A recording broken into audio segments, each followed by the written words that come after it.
Hi, welcome to Tea Time at the Movies. I'm your host, Tea Time. Got a great show for you today. I saw three movies at the theaters. We got Fantastic Four, of course, the big Marvel movie of the summer. We have The Home, the Pete Davidson horror, and Shoshana, the period piece about the Middle East. What fun. Welcome to the show. Sorry I was off for a couple weeks there. Wasn't feeling the best, but also nothing much came out. I did see Fantastic Four on Thursday, but I saw these other two over the weekend. I'll let you know whether they're either a T go see or a no thanks not for me. Uh, right off the bat, I also saw Happy Gilmore 2. That was a no thanks not for me. Leave that where it is in the Netflix queue, lost for eternity. That makes you rethink what callbacks are, what homages, what just bad storytelling is. What Adam Sandler was doing last summer with his daughter and his wife, I guess, that we need to know now. Let's try some comedy. It was terrible. Skip it. The writing was atrocious. But this week, Fantastic Four, Home, and Shoshana. Just one note here, I saw Fantastic Four 3D. The IMAX was sold out, unfortunately, but my God, there were 30 minutes of trailers on this thing. There were the trailers, there were advertisements during the trailers, and then, we get to Nicole Kidman, and suddenly there's an Avatar trailer, and you're past 30 minutes. My God. Cut some of the middle trailers out. If you have an exclusive with Avatar, Ash and Fire or whatever, that's one thing, but having ads during the trailers after the Green Man, that's not right. I did see it at AMC. I don't know if it's different at Regals and the other major ones, but it's getting them too much. 30 minutes of trailers. Well, let's go to the reviews here. We got Fantastic Four. Let me put up the banner here. Fantastic Four, First Steps, the Marvel movie. Director Matt Shakeman. He also was a writing credit on this movie. He's known from WandaVision, Game of Thrones, Succession. I think a lot of WandaVision. Not the worst credentials there, but is he good enough to make it to the movies? We'll see. There are several writers on this. I mean, two of them were Jack Kirby and Stan Lee, so that doesn't really count. But 5 other writers for this thing. It's too many writers, too many cooks in the kitchen. We need to trim the fat a little bit. One person, one vision, one script. Don't make movies without a script. Yikes. I didn't even write down the writers. There was nothing. The actors, we all know the actors, right? I mean, come on. Pedro, Vanessa Kirby, Ebon Moss, Bacharach, I don't know. Joseph Quinn. They were all pretty good in their roles. Nothing bad there. I guess Galactus was pretty good too, even though you only see him act only several lines. Story is, of course, they jump in. The Fantastic Four have been there for several years with their powers, fighting crime for the city of New York or wherever they are, because the Statue of Liberty is there. So I think they're in New York. And then Silver Surfer comes to let us know that Galactus is going to come eat the Earth. They needed to stop it. Boom, there's your story. Let's go here. So I'm going to put up the spoiler warning. There we go. And this was... Okay, before I let you know how it was, yes, no. This was a no thanks, not for me. This was bad. The worst part was the story, the offensive storytelling. Yes,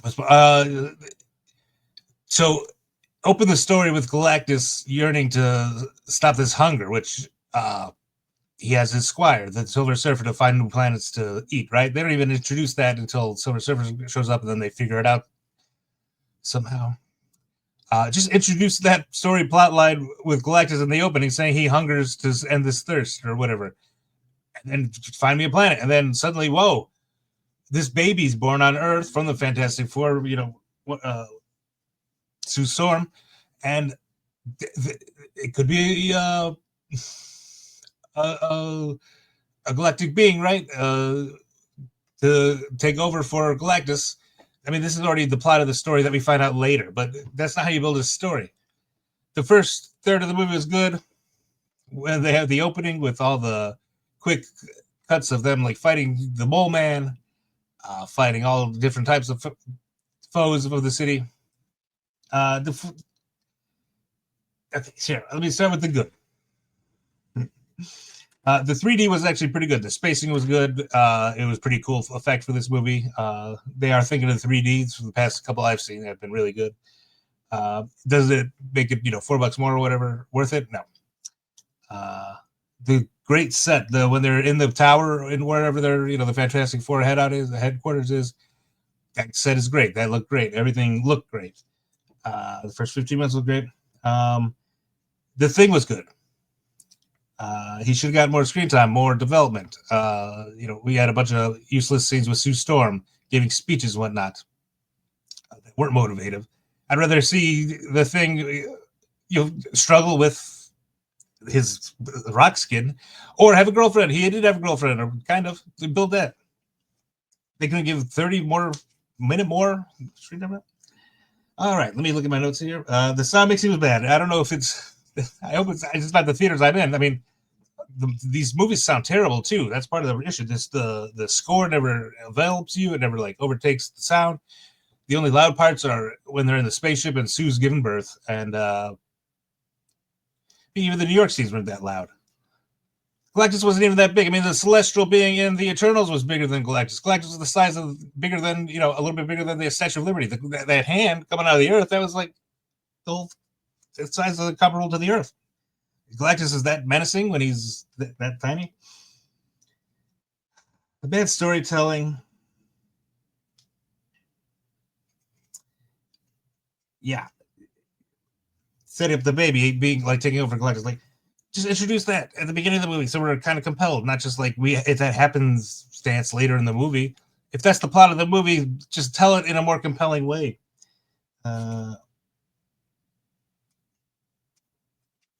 Let's go. Notes here. This Silver Surfer was okay. I don't care that she was a woman. It didn't really do anything. She ended up being the crux of the story. That didn't make too much sense. Why did Galactus pick her in the first place? Show that at the beginning of the movie, and then show the 15 minutes or whatever, 10 minutes, 5 minutes of the Fantastic Four. It's just bad. The whole crux of the story was you were going to transport the Earth to another part of the universe. Okay, but in his example, there's another pod or whatever to transport to the universe. You didn't have that. So how would that have worked in the first place? Well, it doesn't matter if the whole plot of the movie was that was going to fail in the first place. So you could just open a little portal, which was never mentioned. What's the obsession with the portals in Marvel Universe? It doesn't make sense. Stop using it. And you could just go to a new galaxy. If he's so fucking smart, why don't he just explain some of the differences that we'll experience? Or if your whole plan wasn't going to work in the first place, and it's that farcical, are you really the world's smartest man? I don't blame Reed Richards or Pedro Pascal. I blame the shitty writing. If you don't have smart writers, you're not going to have a smart story. If you have TV, television, directors, you don't get to Galactus until episode 4, right? That's not how movies are made. You have to reveal it to the audience, not just happen and just blast on our come on our faces. We don't like that. Smart writers for smart movie. The plan needs to be at least plausible. The transport station thing. What does conserving energy have to do with turning on the lights a week from now, or that big giant power station, or the power enough needed? They don't have Tesla batteries or anything like that storing all this energy. Do they not know how that works, or did the thing just need to have a beard? That didn't make any sense. It's not smart writing. It's not a smart man. The plot just does what it does when it has to. Other bad points. Reed Richards just forgets he has powers. If I could stretch, my God. I'd be using that shit all the time, not just in perverted ways, but useful ways. Show him building that rocket in the beginning. All they showed of them being astronauts was like them in the break room eating apples and shit and waving at everybody. That's not proven to me that you're smart, that you're a team, that you're going to space. This whole movie seems like it's the Fantastic Four in their high ivory tower, and the rest of us get to die as Sue Storm decides that her baby is more important than everybody else. Oh, the baby. So for sacrificing the entire Earth for the baby, not just giving it up to Galactus,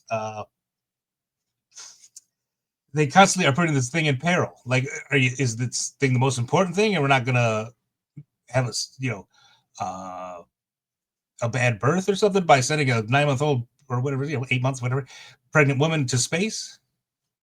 And I don't need another birthing scene in the middle of a movie for no reason. It was like 15 minutes of fake scene in a fake scenario in front of a green screen with a woman who's not giving birth. What's compelling about that? Nothing. Don't see this movie. And the end credit scenes that should have been at the beginning of the movie. Like, this wasn't the worst superhero movie or Superman or Jurassic World that I've seen, surprisingly. But these aren't good movies either. You don't have to. There isn't anything interesting or fun about. Well, there were some fun parts, but that you have to, put in your memory for these. If you like movies, like there's no reason to watch these things. The ones I just gave: Jurassic World, Superman. The story sucks. And sure, they're shot pretty and the special effects are pretty good, but have one writer write the goddamn thing and maybe one rewrite and then make that. Isn't that hard? Don't waste your time. It's like they were see it again. Superman, Jurassic World. I've never seen any of these ever again. All right, next up here, we have The Home, directed by James DeMonico. He also wrote it. There's another writer on it. Adam Cantor, he wrote some of The Purge. It looks like these guys did the Purge movies, and this was like one of their off ideas that they got made somehow.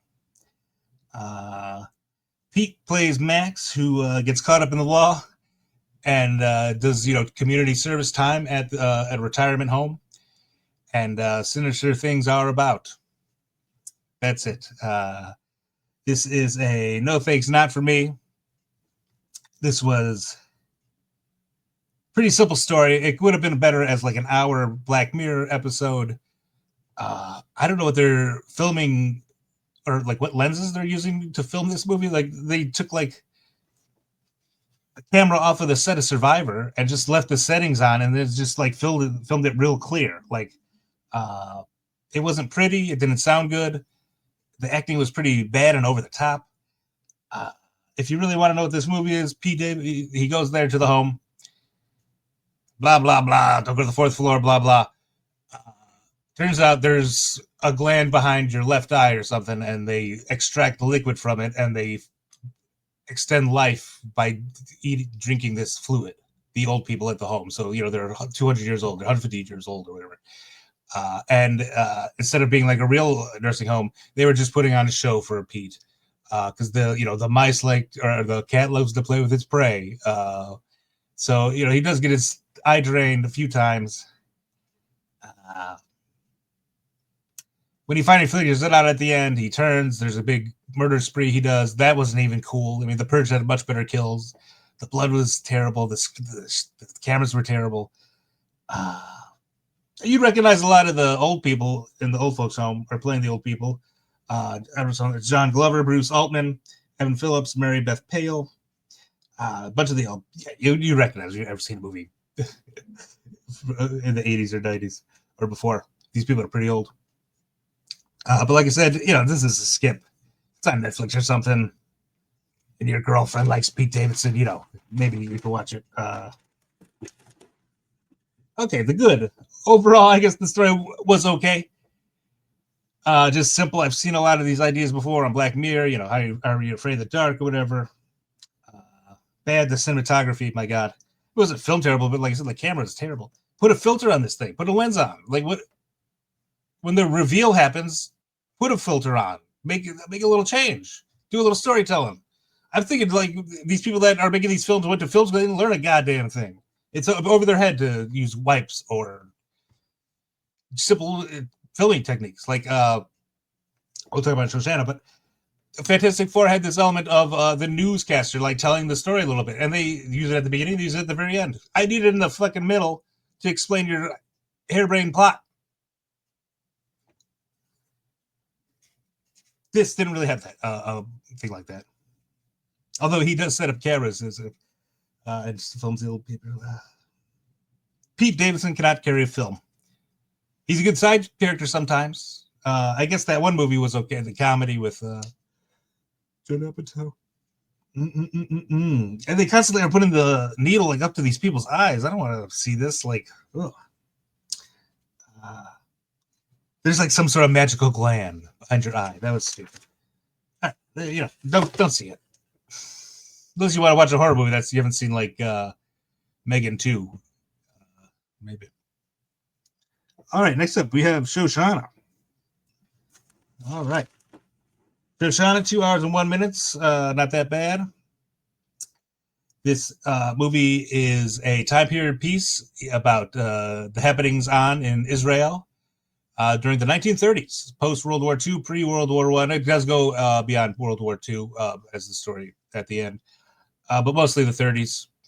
You know, Muslim, Jewish tensions accompanied with British law, British rule when the British were in control. It comes from director Michael Winterbottom.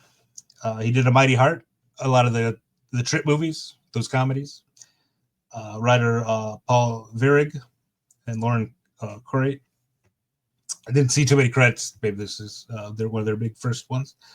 The cast was pretty good in this. Shoshana is played by Irana Starshenbaum. A lot of foreign actors in this. Harry Melling, who is, of course, Dudley. My God, this guy's eyes, they're haunting.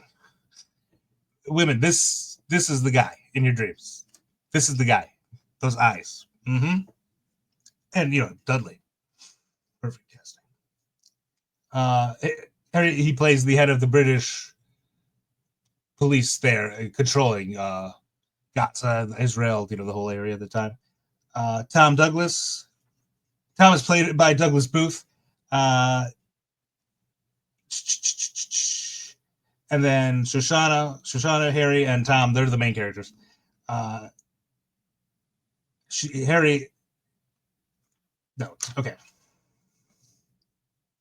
Tom and Shoshana are in love. Tom is the underling to Harry Melling. Okay, Harry Potter guy. Tom, the main guy who's in love with Shoshana.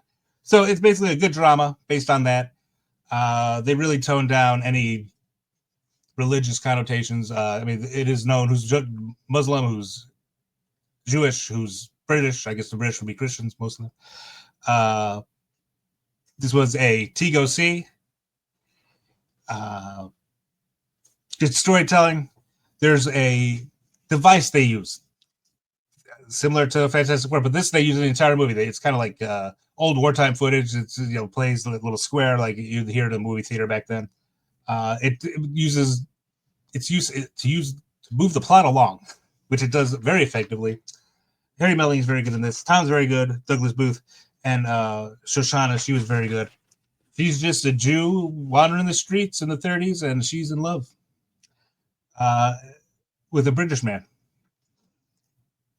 With the bad, wasn't too much bad about this movie. I guess the one thing I would say is there's just open torture scenes in this. Like there's waterboarding. There's a couple torture scenes. I mean, they weren't that bad. I've seen better torture than that. You could actually Zero Dark 30 could be one of them. Another bad thing, no nudity. I mean, this girl is beautiful. They have sex scenes. You see her from behind with no bra on. I can't see the front. You want to get an Oscar, sweetheart? Maybe that's, just a thought. Definitely a T-Go-C. Not much spoiling. I mean, the plot moves along. Oh, there's some terrorist attacks too, some bombs going off. So that's kind of in the background. Kind of just shocking to see. If you're not ready for something like that. This is part foreign language. I mean, they're speaking Hebrew, or the Muslims are speaking Farsi. I'm not sure, but the Jews are speaking Hebrew. Just a good drama storytelling. 2 hours, didn't feel like it. Good plot. Nothing really to complain about. Go see it. Other than that, sorry I took a few days there off. Thanks for tuning in this week. Remember, the T stands for truth, and I'll see you next time.